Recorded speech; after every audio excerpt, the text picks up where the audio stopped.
Chapter 112 Record of Ragnarok telah rilis dengan judul Wasiat yang Diwariskannya. Bagaimana hal yang dianggap tabu dan dihilangkan dari sejarah ini pada akhirnya diwariskan lewat cerita dan bahkan lewat buku Golnir itu sendiri tanpa ada yang mengetahuinya minasan. Sebelum saya lanjut, siapa tahu ada yang ingin berdonasi, silakan klik link Saweria yang ada di deskripsi ya. Tertulis pada panel awal, kebenaran yang hilang selamanya sampai mitologi baru tercipta.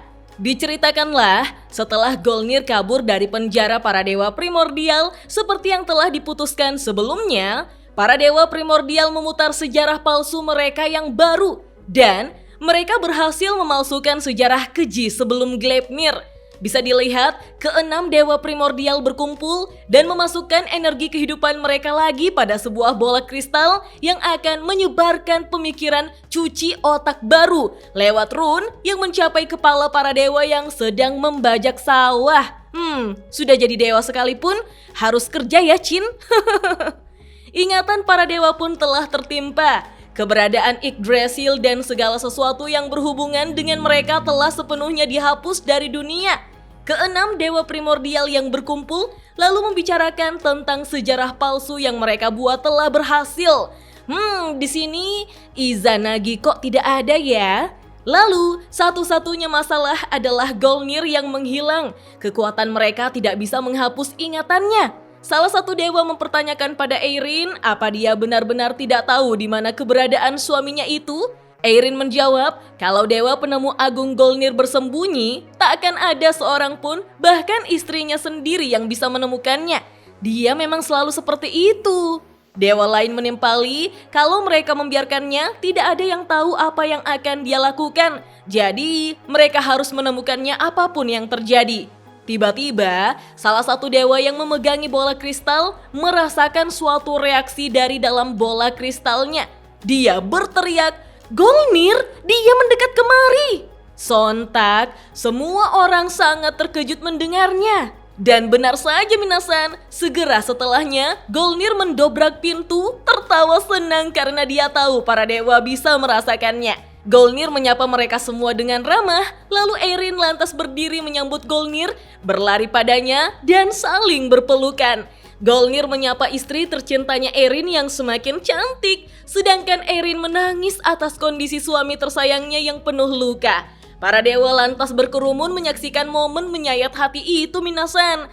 Tetapi mereka justru menyalahkan Golnir yang keluar atas kemauannya sendiri. Golnir tidak menyangka jika para dewa itu sama sekali tidak berubah ya.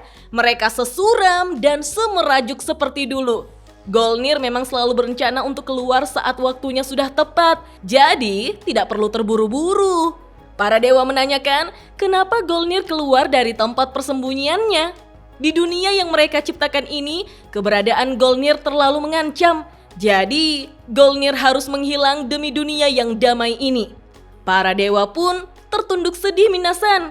Tapi Golnir juga sangat sadar akan hal itu. Ya, walaupun ada sesuatu yang mereka semua tidak tahu, Golnir telah menciptakan sesuatu dan dia ingin mereka semua melihatnya. Ini saatnya dia sedikit menyombongkan dirinya sendiri. Mereka pun berkumpul mempertanyakan apa yang sedang Golnir buat. Dengan semangat Golnir berkata, "Lihatlah ini, inilah karyaku, mahakarya terbaikku, Kitab Golnir.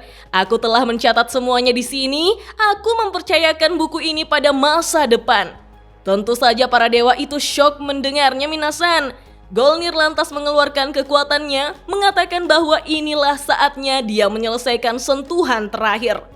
Golnir berkata, "Keyakinanku, keinginanku, kebenaran abadi dan tak ternoda akan disampaikan pada masa depan, berputar untuk selamanya dan berlalu sampai akhir zaman." Eirin langsung berteriak, "Tunggu, apa yang kau lakukan Golnir? Kau tidak bisa." Namun Golnir hanya tersenyum minasan, mengatakan bahwa dia akan menyerahkan seluruh hidupnya untuk ini. Saat itulah Golnir menyalurkan energi kehidupannya pada buku itu, di mana tubuhnya perlahan hancur. Ketika keseimbangan Golnir goyah, Eirin langsung memeluk suaminya dengan sedih. Golnir bersyukur karena dia sudah melakukan apa yang harus dia lakukan. Sementara Eirin bertanya-tanya, kenapa suaminya harus bertindak sejauh ini? Golnir menjawab, karena aku percaya pada masa depan, pada anak-anak kita nanti. Siapa anak-anak mereka ya? Para dewa lain pun hanya terdiam minasan. Di akhir hidupnya, Golnir meminta maaf pada istri tersayangnya karena dia terlalu egois sampai saat-saat terakhirnya. Golnir hanya tahu bagaimana hidup seperti ini dan dia memang bodoh.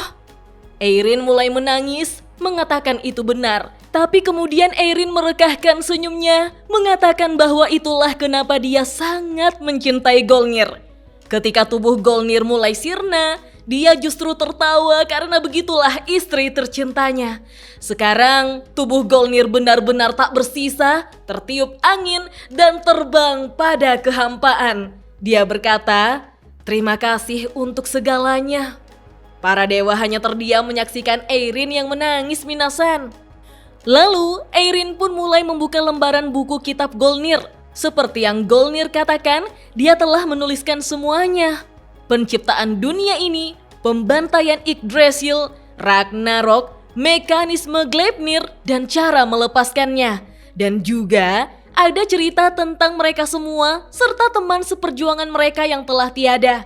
Buku itu menyebutkan bahwa mereka adalah pahlawan yang berjuang demi perdamaian.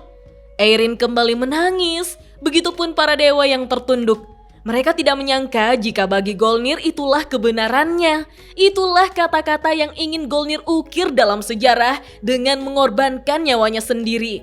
Tapi kenapa Golnir repot-repot membawakan buku ini untuk mereka?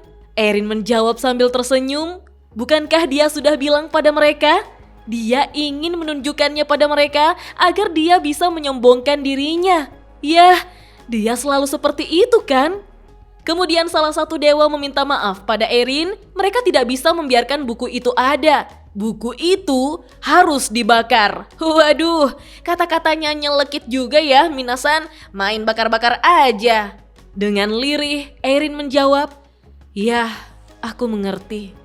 Ketika dewa itu mulai membakar kitab Golnir, energi kehidupan Golnir yang bersemayam pada buku itu melindunginya dari kerusakan. Pada saat itulah para dewa mulai mempertaruhkan nyawa mereka juga untuk menghancurkan buku itu. Hidup mereka adalah penyulutnya. Mereka pun mengaktifkan Elf Neck. Terlihat salah satu dari dewa itu menangis dan meminta maaf pada Golnir. Mereka tidak punya pilihan lain. Ini satu-satunya cara. Sekarang, kitab Golnir sudah benar-benar hancur tak berbentuk minasan. Eirin tampak lega karena dengan ini akhirnya sudah selesai. Namun para dewa mengatakan masih belum. Para murid Golnir yang membantu membebaskannya, mereka dipersenjatai dengan pengetahuan Golnir yang membuat mereka sama berbahayanya dengan dirinya. Dewa yang memegangi batu kristal mengatakan bahwa dia sudah mencari ke seluruh penjuru dunia, tapi dia tidak bisa menemukan mereka dimanapun. Apa mereka semua sudah mati? Dewa lain menjawab, tidak. Dia berani bertaruh. Mereka disembunyikan oleh salah satu barang ciptaan Golnir, yang artinya mereka juga tidak bisa menghapus ingatannya. Tapi mereka harus menyingkirkan siapapun yang tahu kebenaran dari dunia ini. Mereka akan menemukannya. Semua ini demi dunia baru yang mereka ciptakan. Para dewa pun meninggalkan tempat itu, menyisakan buku Golnir yang hancur. Tapi tiba-tiba, buku Golnir yang hancur ini mulai mengeluarkan rune dan terbang ke udara. Sementara itu di desa tersembunyi, para murid Golnir termasuk Veldis melihat lilin yang apinya telah mati. Itu pertanda bahwa cahaya Golnir akhirnya padam. Dia sudah tidak ada. Mereka semua pun menangis terseduh-seduh minasan. Veldis melanjutkan bahwa dia tidak tahu di mana Golnir akhirnya menemui ajalnya. Tapi dia percaya apa yang dia yakini. Kehendaknya mengalir melalui mereka. Dan mereka tidak boleh meneteskan air mata untuknya. Ucapannya bertolak belakang karena Veldis juga menangis. Para murid itu percaya kalau Golnir telah menyelesaikan misinya. Jadi, apa yang harus mereka lakukan? Haruskah mereka berjuang untuk menyebarkan sejarah yang sebenarnya ke seluruh dunia ini seperti yang dilakukan Tuan Golnir? Veldis menjawab, tidak. Kalau mereka mencobanya, yang akan mereka dapatkan hanyalah cuci otak oleh para dewa primordial. Tuan Golnir tidak pernah ingin mereka bertarung. Mereka pun bingung apa yang harus mereka lakukan, minasan. Veldis mengatakan bahwa mereka harus tetap bersembunyi di sini sambil menunggu waktu yang tepat. Mereka akan terus menceritakan kebenaran pada para keturunan mereka. Karena suatu hari nanti, saat dunia membutuhkan kebenaran itu, mereka bisa menyebarkannya kepada semua orang. Mereka akan menjadi bukti keberadaan Dewa Golnir. Sejak saat itu, mereka adalah bangsa Golnir. Diceritakanlah sesuai dengan sejarah palsu para dewa primordial, baik Yggdrasil maupun dewa penemu agung Golnir, mereka disingkirkan dari sejarah para dewa. Dan di luar desa tersembunyi bangsa Golnir, sejarah palsu itu terus diturunkan ke generasi baru. Terlihat seorang guru menyampaikan pada murid-muridnya bahwa pada mulanya para dewa primordial menciptakan dunia ini, tapi kekuatan mereka terlalu besar untuk mereka tanggung yang menyebabkan kehancuran mereka. Dan kemudian para dewa baru menciptakan dunia seperti yang mereka kenal, yang terdiri dari Valhalla, Midgard, dan Helheim. Para generasi dewa ini justru mempertanyakan, kenapa dewa primordial menghancurkan dirinya sendiri? Aneh sekali. Apa benar nenek moyang mereka lah yang menciptakan dunia? Gurunya hanya tersenyum, mengatakan bahwa itu adalah mitos sejarah para dewa mereka. Namun tidak ada seorang pun yang tersisa tahu kebenarannya bahwa rune kitab Golnir yang terbawa angin itu ternyata pergi ke perpustakaan. Rune itu berubah menjadi kitab Golnir dan berada di tumpukan buku menunggu seseorang untuk menemukannya.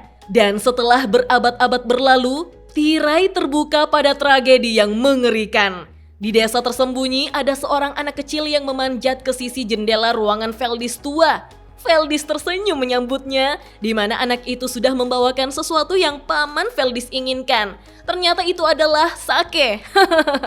Veldis tua mulai tertawa senang karena minumannya sangat lezat. Mereka semua selalu mengomelinya untuk berhenti minum, tapi bagi seseorang yang hampir meninggal, minuman keras pada dasarnya adalah istrinya. Veldis tua sangat senang karena Verk adalah satu-satunya sekutu yang tersisa baginya. Itu alasan kenapa Verk datang lewat jendela ya, minasan. Legend.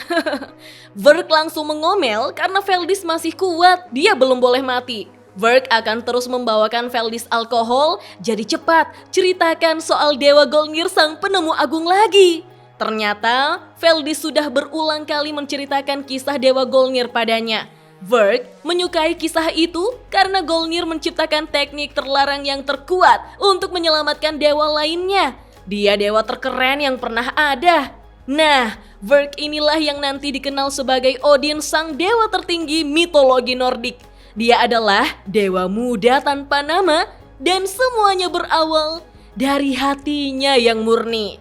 Dan chapter 112 Record of Ragnarok pun berakhir sampai di sini, minasan. Wah, siapa sangka pengetahuan tentang sejarah yang sebenarnya juga ikut diwariskan. Meskipun pada akhirnya ketakutan dari para dewa primordial benar-benar terjadi, yaitu kebangkitan salah satu dewa primordial, yaitu Odin, serta misinya untuk menghancurkan Gleipnir dan membebaskan Yggdrasil. Ya ampun, kalau dulu primordial versus primordial saja sudah kewalahan, apalagi dewa zaman sekarang seperti dewa badut kita, Ares. Ditambah lagi dewa juga mengalami penurunan kekuatan seiring zaman. Jadi bisa dibayangkan betapa mengerikannya jika segel Gleipnir hancur dan 11 dewa primordial Yggdrasil itu berhasil bebas. Apakah ucapan Golnir bahwa akan ada sosok yang bisa mengalahkannya akan terbukti? Siapakah sosok itu? Pasti pada kaget kalau ternyata ada umat manusia yang bisa mengalahkannya. Kira-kira apakah Siegfried pada akhirnya hanya akan menjadi wadah yang ditumbalkan? Artinya perjuangan Brunhild bisa saja sia-sia. Kalau menurut minasan, bagaimana? Kita lanjut ngobrol yuk di kolom komentar. Oke deh, sampai di sini dulu ya. Dah.